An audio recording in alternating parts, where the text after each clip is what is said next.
ধর্ম আছে, ভক্তিও আছে, তবু শান্তি নেই, কারণ আমরা এখন এমন এক যুগে বাস করছি যেখানে ধর্মের পোশাক গায়ে দিলেই মানুষ ধার্মিক হয়ে যায়, কিন্তু মনটা থাকে ঈশ্বর শূন্য।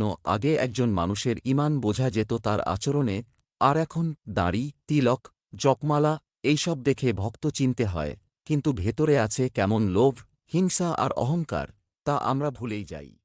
বন্ধুরা, এটাই কলিযুগ। আর আজকের ভিডিওতে আমরা জানব এই কলিযুগে ধর্ম আসলে কোথায় হারিয়ে যাচ্ছে, আর কিভাবে আমরা সত্যিকারের ধর্মকে ধরে রাখতে পারি আমাদের জীবনযাত্রায়। একটা সময় ছিল যখন মানুষের হৃদয়ে ঈশ্বর বাস করতেন, যখন গরিব ব্রাহ্মণ নিজের শেষ মুঠো চাল দান করতেন ক্ষুধার্ত অতিথিকে, যখন মন্দির ছিল আত্মশুদ্ধির স্থান আর ভিড়ের জায়গা।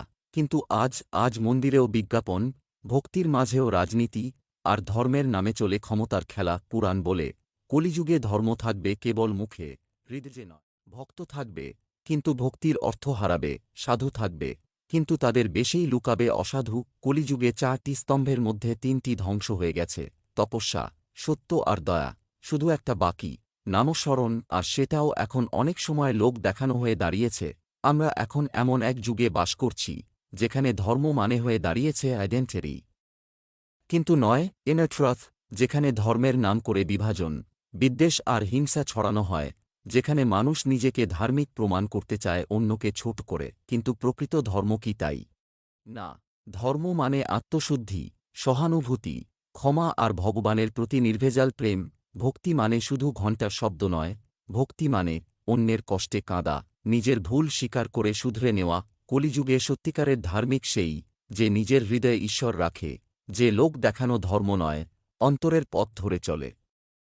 আমরা যদি চাই কলিযুগে ধর্ম টিকে থাকুক, তাহলে আমাদেরই শুরু করতে হবে সত্য দিয়ে, প্রেম দিয়ে, আন্তরিকতা দিয়ে। হর হর মহাদেব, হরে কৃষ্ণ হরে রাম, ভগবানের নামেই আছে এই কলিযুগের পরিত্রাণ। বন্ধুরা, আজকের ভিডিও এই পর্যন্তই। দেখা হবে পরবর্তী ভিডিওতে। ততক্ষণে সবাই ভালো থাকবেন, সুস্থ থাকবেন। আর সনাতন ধর্ম নিয়ে কোনো প্রশ্ন থাকলে কমেন্ট করে বলুন। আর আমাদের ভিডিও আপনার কাছে ভালো লাগলে আমাদের ইউটিউব চ্যানেলটি সাবস্ক্রাইব করতে ভুলবেন না। জয় সনাতন, জয় শ্রীকৃষ্ণ। দেখা হবে পরবর্তী ভিডিও।